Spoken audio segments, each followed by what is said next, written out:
dari Pemda.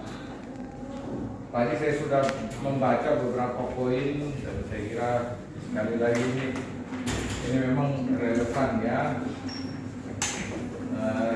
Data-datanya juga, tapi datanya ini masih kita bicarakan ya angka, tapi poin-poinnya saya kira tentu oke. Pak Berita Mobilir, Pak Bupati berkenan setelah ini beliau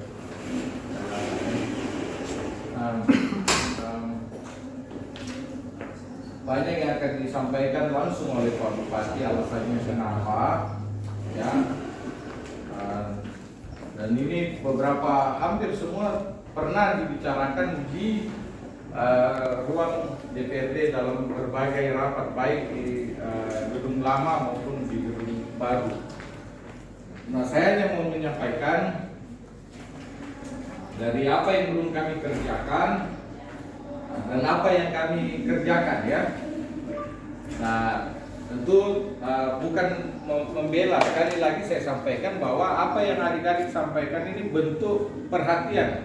Makanya tadi ada pimpinan opini, saya bilang apakah borong kita mahasiswa yang mau orang pergi, apa yang belum kita lakukan, apa yang mungkin kita keliru lakukan. Ya kalau tidak begitu malah saya bilang malah kalau bisa ada yang dengar tadi, saya bilang kalau seperti ini setelah saya baca ini namun ke bulan diterima duka. Saya kan mengingatkan ya. Nah, cuma ada yang saya mau sampaikan capaian-capaian di 2022 ya. Pertama, indeks pembangunan manusia. Tadinya itu kita sedang sekarang masuk kategori tinggi, sudah di atas 70. Tepatnya 70,36. Tadinya kita belum namanya daerah yang kurang inovatif, sekarang di 2022 kita masuk kategori inovatif ya, sedang. Lalu kemiskinan, walaupun kita masih 10 besar di Sulawesi Selatan, tapi ada pergerakan dari 11,99 di 2021 ke 11,65. Begitupun kemiskinan ekstrim dan pengangguran terbuka. Ini semua bergerak baik. Kemiskinan ekstrim 1,67 dari 1,74%. Tingkat pengangguran terbuka dari yang sekitar 2,6 sekarang di bawah 2%, 1,99. Pertumbuhan ekonomi naik dari 4,05 menjadi 5,27. Gini rasio 0,356 dari 0,372, mendekati, semakin mendekati, artinya ketimpangan itu semakin kita kurangi ya. Kemudian WTP juga kita meneruskan tradisi itu sudah 8 kali berturut-turut. Lalu kemudian saya dengar tadi dan baca terkait pariwisata, ini master plan kita sudah ada. Kemudian laporan geopark juga ada, termasuk master plan itu untuk ini sinking. Nah, kalau adik-adik lihat ini ya, ini yang hijau, ini semua hutan lindung. Jadi yang hijau ini itu hutan lindung kita.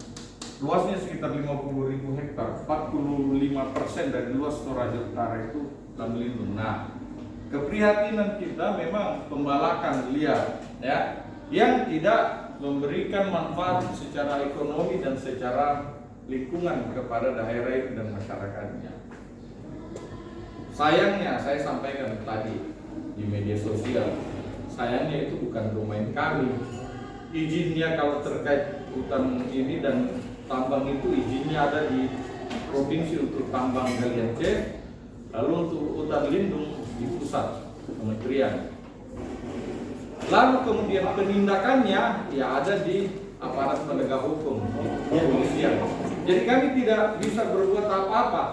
Nah, saya sampaikan tadi sudah ada pergerakan dari LSM yang melaporkan kegiatan-kegiatan ilegal itu, baik pengerusakan hutan lindung maupun ya ilegal mining.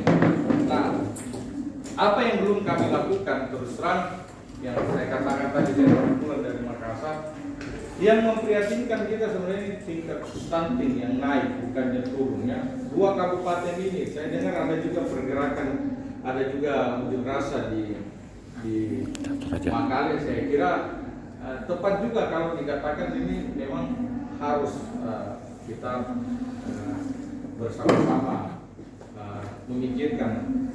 Kebetulan Pak Muldoko akan memberikan kuliah umum. Saya juga sudah langsung dialog dengan Menteri Koordinator Pemberdayaan Manusia dan Kebudayaan, Pembangunan Manusia dan Kebudayaan. Saya sampaikan bahwa ini stunting ini harusnya sudah menjadi gerakan kita. Jangan wakil lagi yang tangani, tapi langsung.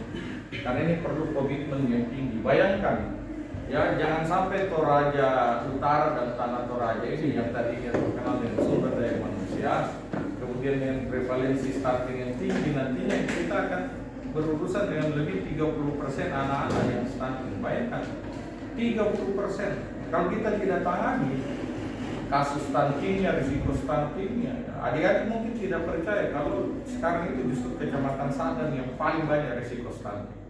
Kecamatan Sadang yang paling tinggi tingkat kemiskinan. Kalau dipikirkan orang-orang Sadang itu ya, bagaimana saya juga bagian dari orang Sadang, Sekda dan lain-lain, dia pikir ini ternyata datang menunjukkan hal yang berbeda.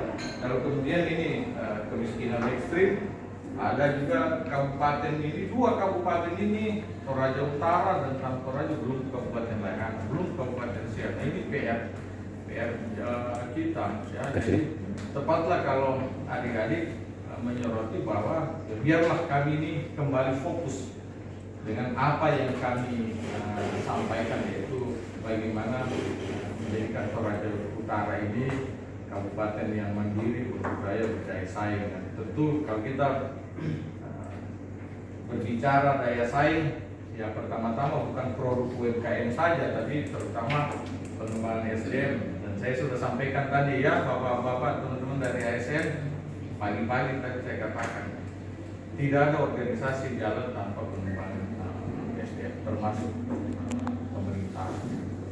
Jadi itu ya, sekali lagi terima kasih, beberapa poin yang adik-adik sampaikan itu betul-betul relevan, dan biarlah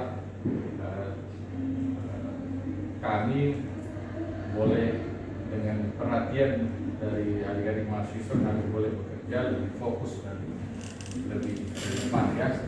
Saya kira itu dari saya. Hal yang lain juga seperti saya sampaikan tadi di bawah, ini PMK belum tuntas ya. Ada kemarin beberapa hari lalu ada kerbau mati ya, untuk adik-adik ketahui total nilai kerbau dan babi di Toraja Utara itu hampir mencapai 2 triliun, hampir mencapai 2 triliun. Nah bayangkan kalau potensi ekonomi dan budaya ini hancur, bagaimana kita ini ancaman tadi. Kalau bergerak terus, tadi sudah ada laporannya masuk di media saya, itu hasil pemeriksaan balai di Maros positif African swine fever virusnya. Nah, itu tidak ada ampun, pasti kalau kena itu pasti mati. Berita buruknya bahwa kita punya sekitar 400.000 babi di Toraja Utara, ya, 2.000 lebih sudah mati, 2.000 lebih kali rata-rata 3 juta saja, bahkan ada yang di atas 10 juta harganya, ya, seperti beberapa babi di tahun 2010. Nah itu sudah kerugian sudah di atas 6 miliar. Bayangkan kalau ini terjadi, kalau 300.000 saja mati, kali rata-rata 3 juta, berarti kerugian kita 900 miliar, hampir 1 triliun. Kerugian secara ekonomi. Belum lagi, bayangkan duit segitu menggerakkan tidak saja keluarga yang memiliki itu, tapi berdampak ke semua sendi, termasuk pariwisata dan kebudayaan. Kita tidak tahu lagi ini bagaimana kalau kita sepakat, makanya saya agak lambat menemui adik-adik. Ada 3 langkah yang segera kami lakukan, surat edaran, satgas, dan permintaan tambahan dana untuk ini. Jadi dengan kepolisian kita jaga Pak, karena justru awal-awal ini kan babi yang sudah sakit dibeli murah masuk ke Toraja. Ya sama lah, terus terang dulu sebelum kami di sini, rupanya Toraja Utara itu tujuan akhir dari makanan yang hampir kadaluarsa. hampir expired. Dan dijual ke kampung-kampung. Akhirnya kita perketat 2021, 2022 kita sering ini memantau. Nah ini juga karena dua kabupaten ini sasaran dari ini, karena ya mohon maaf teman-teman yang muslim di Toraja Utara, babi itu bukan sekedar ini makanan, tapi itu bagian dari adat ya, sehingga kemudian potensi jadi tempat artinya tempat penjualan, tempat pembuangan penyakit itu, karena kita ditawari harga murah padahal sakit. Nah ini yang dalam waktu dekat yang menjadi tantangan kita. Nah masih ada waktu, beberapa usulan yang adik-adik sampaikan, termasuk apakah tepat yang kami lakukan dengan beberapa event atau festival itu, biar Pak Bupati yang jawab ya. Tentu beliau punya alasan. Lalu saya juga baca ini tentang pola asrama yang belum jalan. Ya saya kira memang ada beberapa batas untuk daerah kecamatan Awan, Baruku, Ringginawo, untuk Pepasan dan kecamatan Rontego itu sesuatu yang memang harus juga kita prioritaskan. Ya, itulah yang saya sampaikan. Ya, kami juga diingatkan untuk kalau bekerja, kalau menyusun program, kalau membuat anggaran harus tidak saja benar tapi juga adil. Ini ada pemerataan dalam pembangunan supaya tidak saja 1-2 kecamatan yang merasakan, tapi semua. Kalau soal benar, ya kita bisa saja benar dari sisi dokumentasi dan lain-lain, ya, dari sisi proses.